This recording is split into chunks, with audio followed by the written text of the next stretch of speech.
Stoicism has really impacted my life, and it's probably my main philosophy now for just tackling everyday life. And it's not just because it was kind of my first philosophy, first real philosophy, because before that I used to just drift around. I had no ambition, no meaning. And when I found Stoicism, like that's why I want to recommend, if you're a young guy and you're just getting into self-improvement, start with Stoicism. It's gonna really help you out, because this is one of the main things why I love Stoicism, is that it has so much practical knowledge. Because if you just read a quote from Marcus Aurelius or Seneca or Epictetus, you already can implement that in your life. You don't need to read 3 chapters of a book and then try to analyze it and interpret it and just, I don't know, just contemplate on everything. You can just read even one sentence, and you can implement that in your life. Of course, I would recommend reading the books. I've read Marcus Aurelius and the Letters from a Stoic by Seneca, but I haven't finished that, Letters from a Stoic. But that just shows you that how it's a very simple, manly philosophy to just implement and go and live your life without wasting time. You know, I think it's from Seneca, it was that he believed in this practical wisdom, that true wisdom and true philosophy should be only practical knowledge, like the thing you just read or hear from somebody, and then you can immediately implement that in your life. So I just want to kind of talk more about Stoicism and how these lessons have made me calmer as a person, as somebody who's more neurotic, who's more prone to anxiety. And yeah, I just want to share my love for it. So let's start with probably the main idea of Stoicism, and that is there are things that are in your control, and these things are your actions, your decisions, your control of the body, how you move your hands, you walk. If you just pick something up, that is your choice. That's what you did. That is in your control. And then there are things that are not in your control, and those things are the outside world, other people, other people's opinions, nature, if it's going to be a rainy day today or not, it's not in your control. This is the outside world.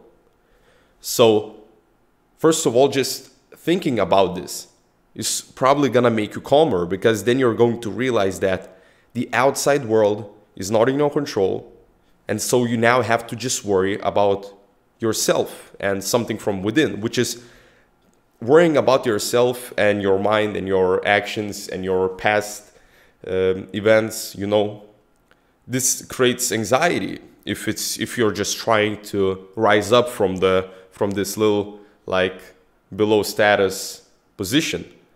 But if you just also add worrying about the outside world, that is just more anxiety for you, and it's not worth it, because you can't control it. You can't control how other people view you. You can only influence that. You can be nice to people, but that doesn't necessarily mean that they're going to just be nice to you as well or like you. That is not in your control. You should just do what is right. And also, about worrying about the past and the future, you know, Stoicism is more about the present moment, the mindfulness of it. And right now, I think that learning from the past and implementing that in your everyday life in the present moment, and then also using that towards your future, is more of a better idea. But Stoicism can eliminate that anxiety about future and the past by proposing that it doesn't exist. You know, there's only this present moment. Like Marcus Aurelius talks about this a lot. You know, he says this is like the philosophy, more of a, not practical, but more of a philosophy kind of thing to say. I mean, he says that it doesn't matter if you live, I'm gonna paraphrase here, but it doesn't matter if you live 3,000 years or 3 years. Like, we all have the same thing, we all share the same thing, and that is the present moment, and that's all we have. So if you just stop worrying about the future and the past, at least for a bit, at least if your life is completely out of order and it's in chaos, I think that can be really useful to just take it one day at a time, to focus on what's in front of you, to focus on what's important. But later on, if we're talking about long term, you should think about the future. And also remember your mistakes from the past and then implement that to not repeat them.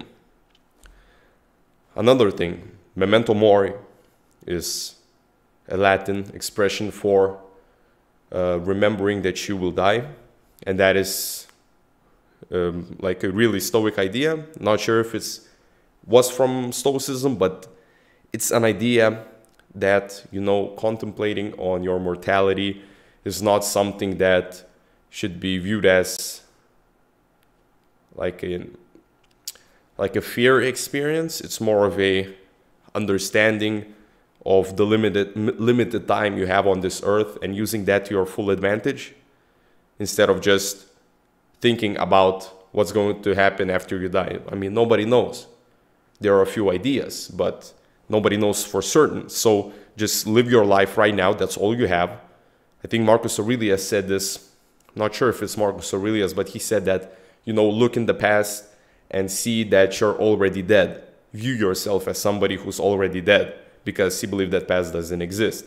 And now just take this day, take this new life that you have, be grateful for it, and just live forward.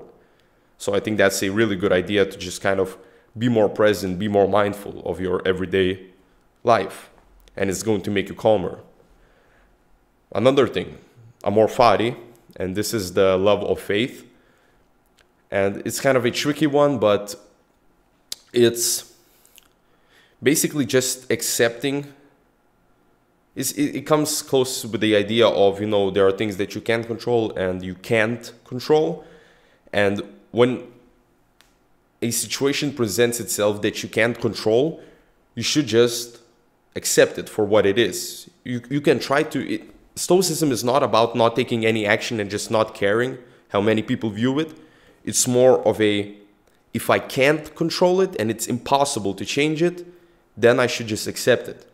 Like, this is the textbook example. You're in a traffic jam and you can't do anything about it.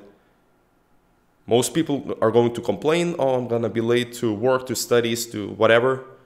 And you just sit there, you accept the situation that is not in your control, and you try to do what you can. Just, I mentioned this in the past video, but you just turn on some music, maybe just, if you're a passenger, talk with a person next to you, talk about something. Just use that situation to not worry yourself with something that is outside of your control. Let's talk about things in your control and not in your control again more. So about the people, that is the big one. That is probably the most important thing for everybody, because everybody to some extent cares about what other people say. But that doesn't mean that you should just give your thoughts and full attention to other people. You have to, as a man, you have to do what's right. And sometimes, you know, other people are not going to understand that, and you need to accept that, because again, they're not in your control. Their thoughts and their decisions and their viewpoints about you are not in your control. This is a big one, because in the past, I used to worry about my status, my reputation, as in view of somebody else.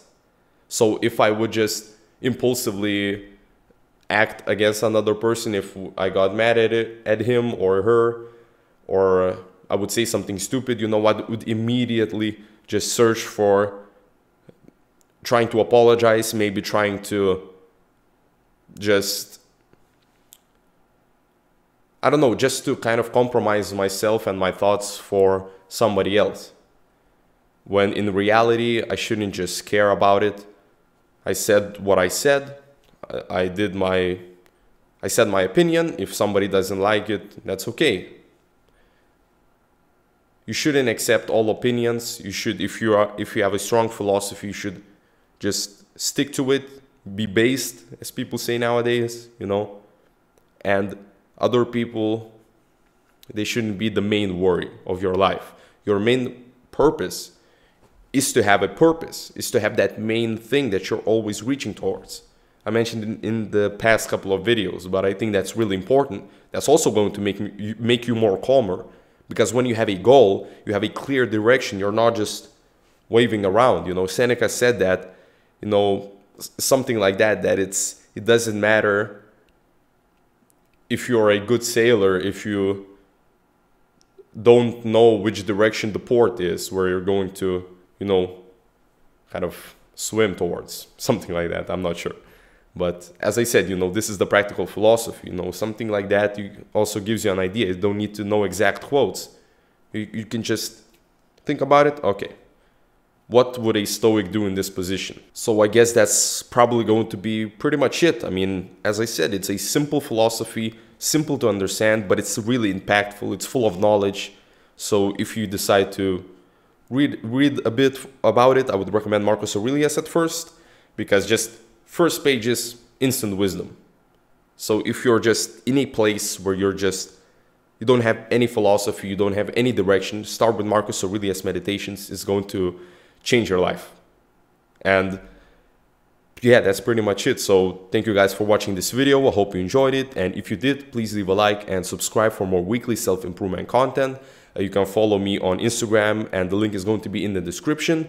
And there's also links to my PayPal and my Patreon if you want to support this channel, and all the help is really appreciated. Thank you again for watching this video, and stay on your journey.